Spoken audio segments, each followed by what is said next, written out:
അത് കഴിഞ്ഞിട്ട് മോൾക്ക് 19 വയസ്സായി. 19 വയസ്സായപ്പോൾ മോളെ കല്യാണത്തിന് 10 പൈസ ഇല്ല. കല്യാണം നിശ്ചയം കഴിഞ്ഞു. എല്ലാവരും കുറേശ്ശെ സഹായിച്ച പൈസ ഒക്കെ വീട് മോടി കൂട്ടി. അല്ല, മലയാളിക്കൊരു കുഴപ്പമുണ്ടല്ലോ, വീട് മോടിയൊക്കെ കൂട്ടി.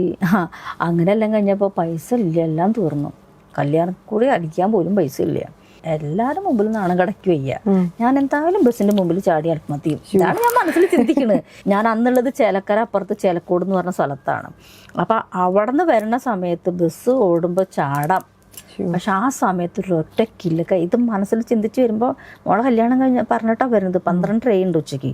അരമണി വാളും ചിലമ്പൊക്കെ ഇട്ട് ഇങ്ങനെ കില്ലിങ്ങനെ ശബ്ദം ഇങ്ങനെ കേട്ടു ചുറ്റിക്കും. എൻ്റെ ഹസ്ബൻഡും കേട്ടു ഇങ്ങനെ ആകെ ചിലങ്ങ്. അപ്പം ഞാൻ ചോദിച്ചു, നിങ്ങൾ ശബ്ദം കേട്ടോ? ഇപ്പം ഈ മേടത്തിലെ മോളെ കല്യാണം, മേടത്തിൽ എവിടുന്ന ഈ ചലങ്കടയും അരമണിയുടെയും?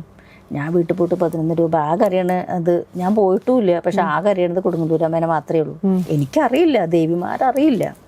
എടുത്ത് 11 രൂപ എടുത്ത് ഒഴിഞ്ഞു വെച്ചു. പക്ഷെ നാളെ കല്യാണമെങ്കിൽ ഇന്ന് എല്ലാം കറക്റ്റായിട്ട് എല്ലാം ഭംഗിയായിട്ട് നടന്നു. മോളെ കല്യാണം നടന്നു, ലോണും കിട്ടി, എല്ലാം നടന്നു. അപ്പം അവസാന നിമിഷത്തിൽ നമുക്ക് ഒരു ബ്ലെസ്സിങ് ഉണ്ടായി എന്നുള്ളതും പിന്നീട് അതും കഴിഞ്ഞ് മോളെ പ്രസവം കഴിഞ്ഞിട്ടാണ് 2013 ദർശന രൂപത്തിൽ എനിക്ക് കാണിക്കുന്നത്.